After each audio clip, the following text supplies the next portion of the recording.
আরে বাবা, জীবনে যদি একটু ভালো ভালো খাবারই না খেলে তাহলে কি করলে? আরে ঠিক আছে ঠিক আছে, মানছি আমি খাওয়া দাওয়াটা কম করি, ওই জন্য আমার অবস্থা এরম। ঠিক আছে, তো যাই হোক, আজ এই ভিডিওটা শুরু করা যায়। তো আজ সকালে উঠে ভাবছিলাম কি খাবো কি খাবো কি খাবো। সকালে না, কাল রাত থেকে আমার আর আমার বোনের প্ল্যান করা যে আমরা নিজে হাতে পাস্তা বানিয়ে খাবো। কখনো রান্না তো করিনি। তো যাই হোক, আমার আর আমার বোনের ঠিক করা যে আমরা দুজনে হাতে বানাবো। তো আমি সকালবেলা উঠে লেগে পড়লাম কাজে। আমার বোন পড়ছিল, পরে একটু একটু এসে হেল্প করেছিল, একদম আলু করেনি কেটেছে, যে বলবো আলুর না। অবস্থা। ঠিক আছে। এগুলো কি? এটা কি?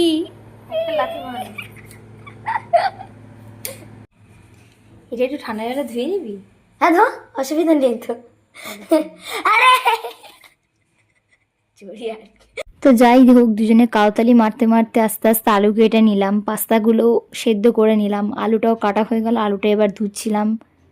আর এই দেখো, এ তো কাজ করছে বাবা, জীবনে প্রথমবার মনে হয় কাজ করছে। না না, ও কিন্তু কাজ করে।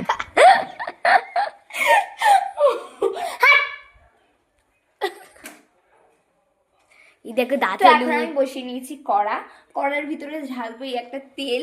তেলটা দেখাস না, এই একটা তেল ঢালবো, যখন ঢালবো তখন দেখাবি, ঠিক আছে? তো ঠিক আছে, এখন দেখালে আমি একটু জল ফেলে দেখবো কড়াটা গরম হয়েছে কিনা। তুই হাত ঢুকিয়ে দেখ, কড়াটা জল গরম হয়েছে।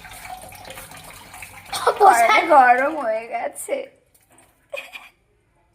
এটা হচ্ছে বোঝার টেকনিক, যারা রান্না বান্না বাবার কালে করেনি, এটা তাদের জন্য।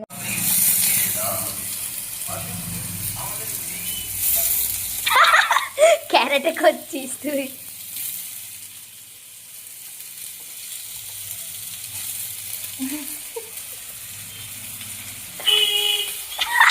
এটা ভালো হয়েছে বাবা। ফাইনালি আলুটাকে ভেজে নিচ্ছিলাম, তো আবার হলুদ ছাড়া। মানু বললো একটু হলুদ দে, তাই হলুদ দিয়ে নিচ্ছিলাম। তারপর পেঁয়াজটাকে হালকা ভেজে নেওয়া হচ্ছিলো, কিন্তু লঙ্কা কাটতে ভুলে গেছিলাম। ঠিক আছে, এটা হলো পাস্তা মশলা। এই দেখো পাস্তা মশলা আছে। আর এখানে আমি সুন্দর করে পেঁয়াজের আলুটা একসঙ্গে ভাজছিলাম। তারপর আমি এর মধ্যে ঢেলেছিলাম পাস্তাটাকে সুন্দর করে আস্তে আস্তে নাড়িয়ে নিচ্ছিলাম, ভেজে নিচ্ছিলাম। তাও জানি না কেন নিচে লেগে যাচ্ছিলো, বাবার কালে রান্না না করলে। যাই হোক, আচ্ছা যেটা বলছিলাম, ভুলে গেছিলাম কাঁচা লঙ্কা কাটতে, তো মানু কাটলো, কাঁচাটাই এর মধ্যে দিয়ে দিল। তো যাই হোক, রান্না করা হয়ে গেছে। গাইস দেখো কত সুন্দর এসছে রেজাল্ট, খেতে ভালো হয়েছিল। Pasta ready. তো তোমাদের ভিডিওটা কেমন লাগলো অবশ্যই জানিও। ও টেস্ট করিনি, দাঁড়াও দাঁড়াও টেস্ট করি। ছোট লোকদের মিক্স করা পাস্তা। লঙ্কাটা কাঁচা, শিখে যাবো শিখে যাবো।